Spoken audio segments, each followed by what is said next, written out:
half centimeter side ഉള്ള half meter side ഉള്ള ഒരു സ്ക്വയർ അതിന്റെ ഡയഗണൽ എന്തായിരിക്കും ഒന്ന് കാൽക്കുലേറ്റ് ചെയ്തേ. ഇതുപോലെ സ്ഥിരമാണ് യൂസ് ചെയ്യാം. അത് കാൽക്കുലേറ്റ് ചെയ്ത് നോക്കിക്കേ. എങ്ങനെയാണ്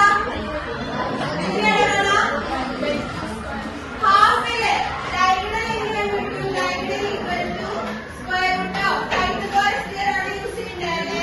അവിടെ ഹൈപ്പോട്ടന്യൂസ് ആണ് കാണേണ്ടത് അല്ലെ? ഹൈപ്പോട്ടന്യൂസ് എങ്ങനെ കാണും? Square root of altitude square plus base square. Altitude എത്രയാ? ഹാഫ്. അപ്പൊ 1/2 ന്റെ സ്ക്വയർ അഡീഷൻ ആണോ സബ്ട്രാക്ഷൻ ആണോ?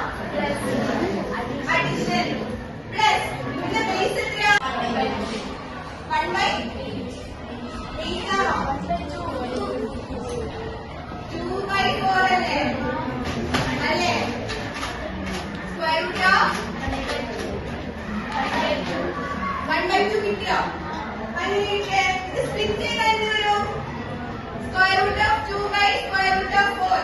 Square root of 2